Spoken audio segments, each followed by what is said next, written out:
Hello, my name's Gary MacDonald and I'm from MindtheMen. We are a men's mental wellbeing and suicide prevention peer support group. And I'm here today to talk to you about men and mental health. So why do we need to talk about men's mental health? Many men have been taught from an early age, either by cultural referencing around them or by direct parenting, to be tough, not to cry, and just crack on. Essentially, experts say the messages men receive as children and up through adulthood discourage them from ever letting anyone know that they need help. Although thankfully this is starting to change. Many men do not want to ask for help because they're afraid of looking weak or stupid. Women are much more open to talking about emotions than men of all ages and social classes. Male friendships tend to be based on companionship through doing activities together. The healthy ways that men cope are using music or exercise to manage stress or worry, rather than talking. Men are much less likely than women to have a positive view of counselling or therapy. Not being able to talk about your mental health challenges and seek the right support results in many men living with this struggle all their lives. And sadly for some, the path they choose has no return. 75% of suicides are men. And suicide is the largest cause of death for men under 50. Yeah, let me say that again. Suicide is the largest cause of death for men under 50.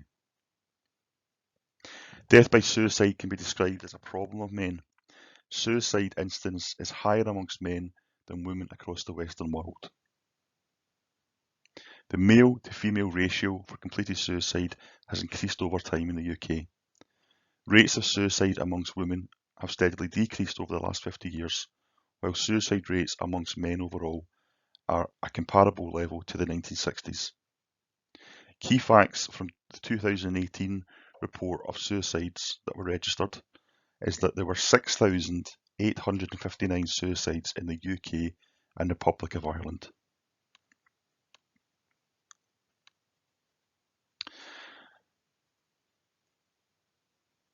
The highest suicide rates in the UK and England is amongst men aged 45 to 49. The highest rates in Wales, again men, 40 to 44. The highest rates in Ireland, again men, 55 to 64. And the highest rates in Scotland is amongst men aged 35 to 44. In the UK, men are 3 times more likely to take their own lives than women, and in the Republic of Ireland, 4 times.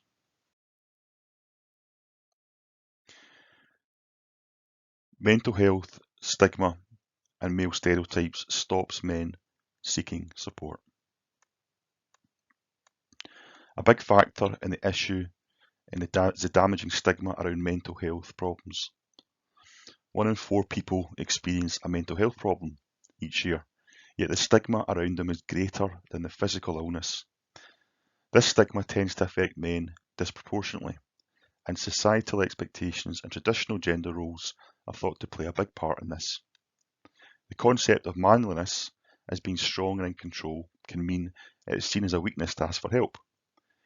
If men feel a pressure to appear strong, this can stop them opening up. This can cause an exacerbated mental health problem. For this reason, government bodies and charities such as Movember are working to change societal concepts of masculinity in relation to mental health and asking for help. The evidence is clear that bottling up your feelings and resorting sometimes to destructive coping mechanisms can make things worse. The key message to men is that if you're suffering with depression, anxiety, or any other mental health issue, you're not alone.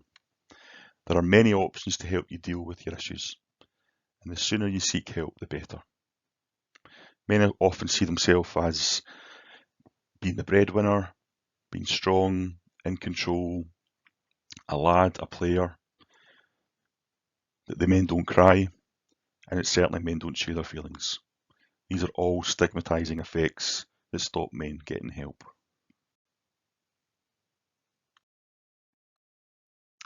So recently a survey was conducted by the mental health charity CAM, which stands for the Campaign Against Living Miserably. And it found the following information in relation to the damaging effects of male stereotypes which can restrict men talking about their mental health and seeking support. So in the survey, they found that 64% of men under 35 think male stereotypes can do real psychological damage. They also found that 68% of people agreed that society as a whole would be happier if people were more open-minded towards less traditional men's roles in society. And 56% of younger men believe the best way to promote a positive perception of masculinity is to normalise getting help. What other signs then give us a picture of men's mental health? Well, we know that only 36% of referrals to the NHS talking therapies are actually men. Men are also 3 times more likely to become dependent on alcohol and drug use. And sadly, men report lower levels of life satisfaction than women, and that's taken from the recent government wellbeing survey. So if men are not great at talking about their mental health, what signals should we look out for? Well, this could be unexpected mood changes, including suddenly becoming calm and happy after feeling depressed, social withdrawal, change in sleeping and eating patterns, and a general lack of energy. There may be neglect of personal appearance, reckless behaviour, increased drug or alcohol abuse, anger or irritability, talking about suicide or wanting to die. Their statements may be vague or appear to be joking, but they have to take them seriously. And may be giving away possessions or saying goodbye to friends and family as if they won't be seeing them again. These are the signals we need to look out for and act on. So there's certainly challenges between men and mental health. So what can we do? Most men today who are struggling with poor mental health have not been diagnosed. We know that self-referral rates to doctors and GPs amongst men is low. So we need to start looking at other ways that we can encourage men to start talking and seek support. We all have the ability to do this. Here is a simple way to provide support and start a conversation which can lead to life-changing results. So let me introduce you to Alan. So Alan stands for Ask, Listen, Action and Network. So first of all, let's ask. Ask open questions like, how are you feeling? To start a conversation. Show concern, but don't judge. And then we listen. Let them speak. You don't need to solve the problems. They might just need to get stuff off their chest. Be a good listener. Next is an action. Help them make a plan of action, what they're going to do, and get some simple goals.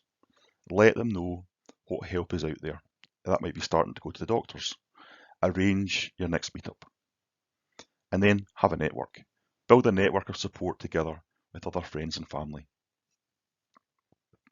This is again devised by the Campaign Against Living Miserably, CAM, and was also recently shown on the Dave channel. So what else works? There's no one-size-fits-all approach when it comes to appealing to and supporting men.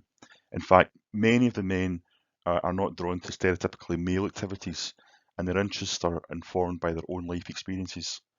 A study by Samaritans found that men tend to gravitate towards hobby-based activities focused on meeting general wellbeing needs rather than formal mental health or crisis services.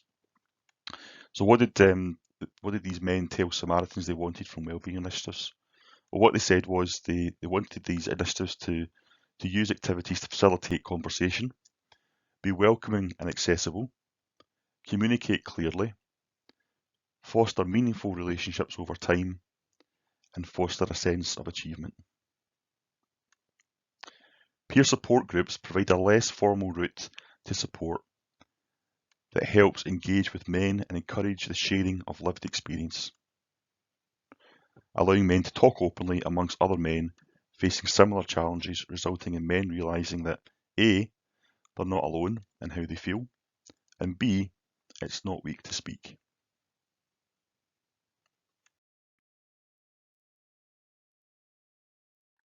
There's many different types of peer support groups throughout the UK.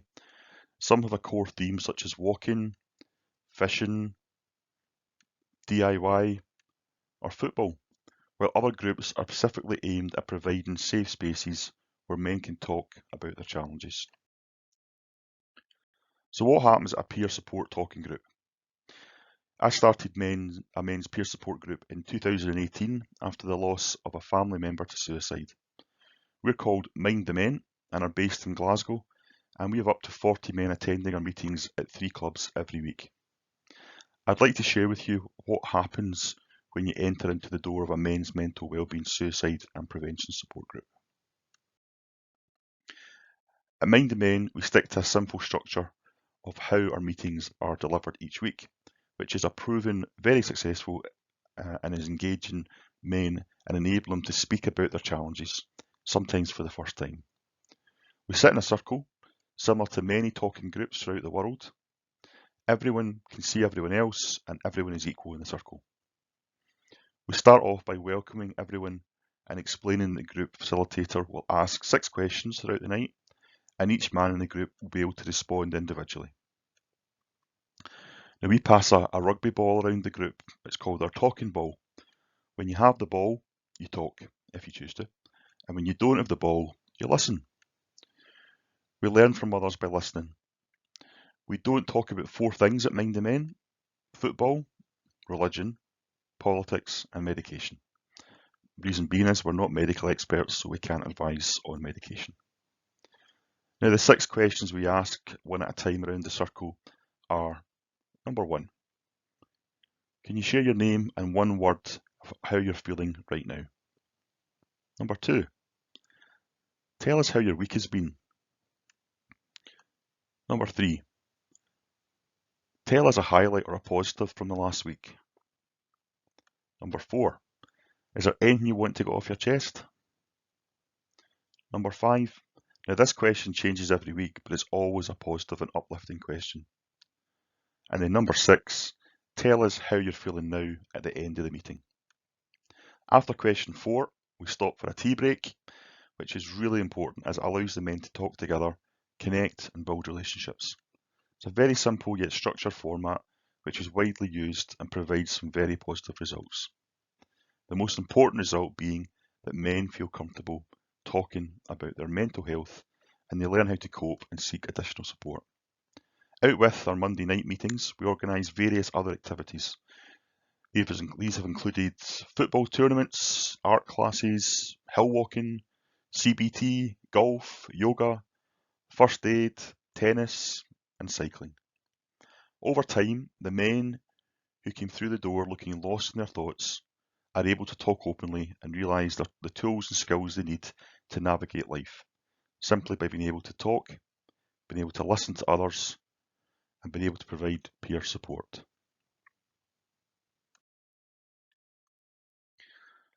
So really my message today is that talking saves lives and breaks the stigma linked to mental health.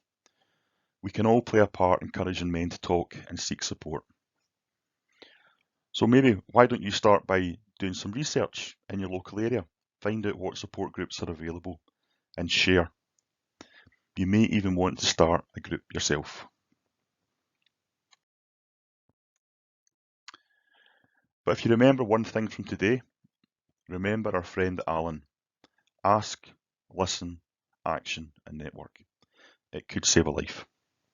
If in need of immediate support, please call Samaritans on 116 123, who are available 24 hours 7 days a week. All calls are free.